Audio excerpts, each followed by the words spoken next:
So schedule po tayo ng cleaning ng ating mga compressor. So ito po ay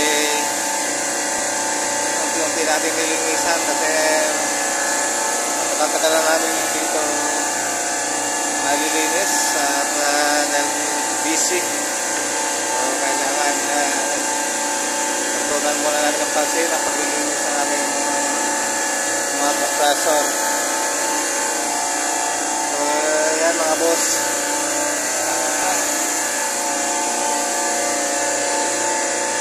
medyo ayos-ayos ang ating linis para mabahaba pa yung buhay ng ating mga makina. So maraming salamat at magandang araw pong muli mga boss. So may isi-share lang ako nito. Ito yung compressor na centralized system. So naka-centralized to. Halos kahawig lang to ng ating 30 horsepower na dual stage compressor. Pero ito po ay hindi po 30 horsepower. Ito po ay 40 horsepower po na compressor.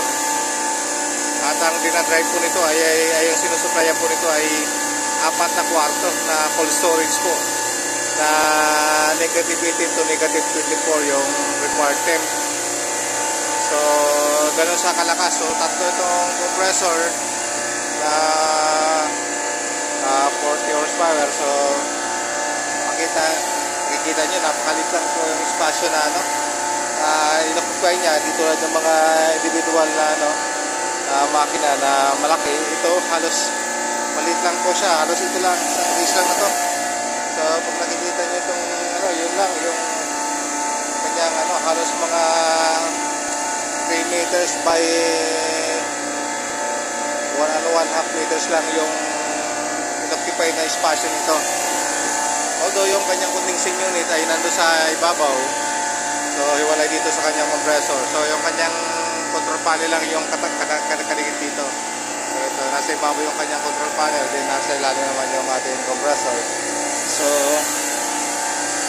mas matipid ko sa espasyo kaysa dun sa mga individual na At the same time, maganda rin ang performance ito so far sa amin. So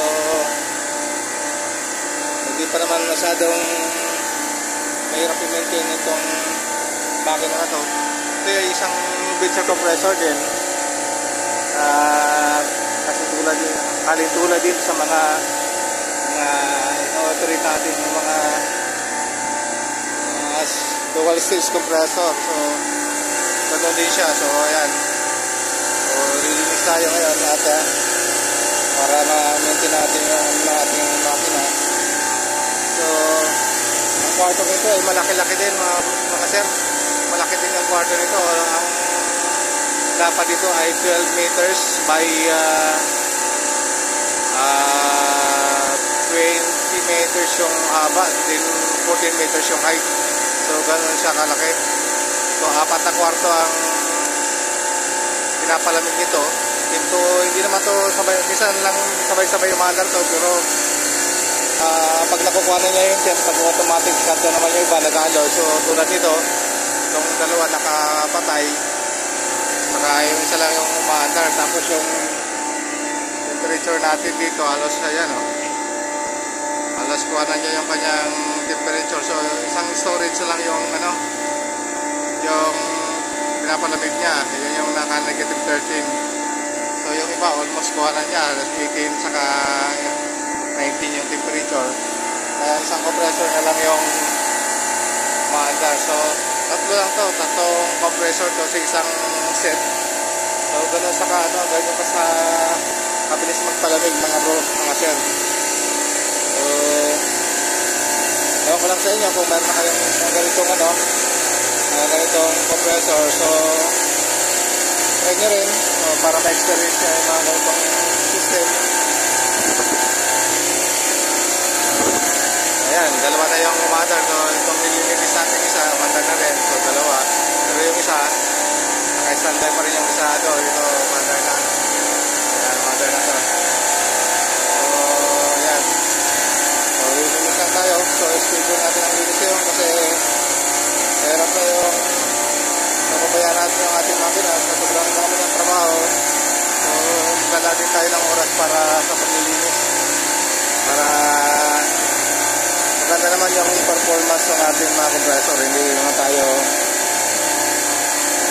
hihirapan. Kasi kung i-maintain natin yung ating makina, siyempre, mas maganda rin yung kanilang performance. At the same time, hindi tayo bigyan ng ganong sakit ng ulo. So kaya lang, ingat ka lang pag ilinis nito kasi madalas ganitong umaanda. So napakahirap linisin dahil ito sa discharge mainit po. Saka meron silang blower, yung kanyang collar dyan sa ibabaw. So lahat naman ito may mga blower collar. So ito yung mga nagpapalamig din sa compressor niya para hindi masyadong uminit.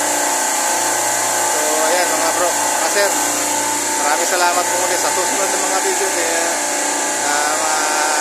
makita rin namin ito yung loob ng kwarto.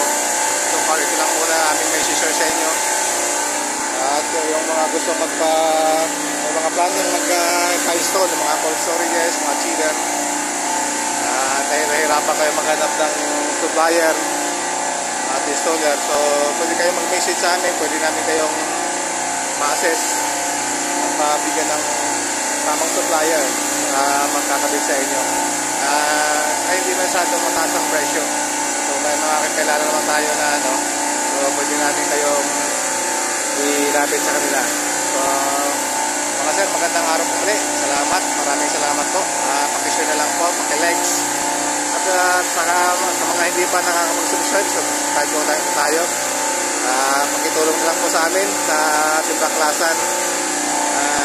Kami po yung nag-umpisa pa lamang. So naway magpalaya po tayo at maraming salamat po muli.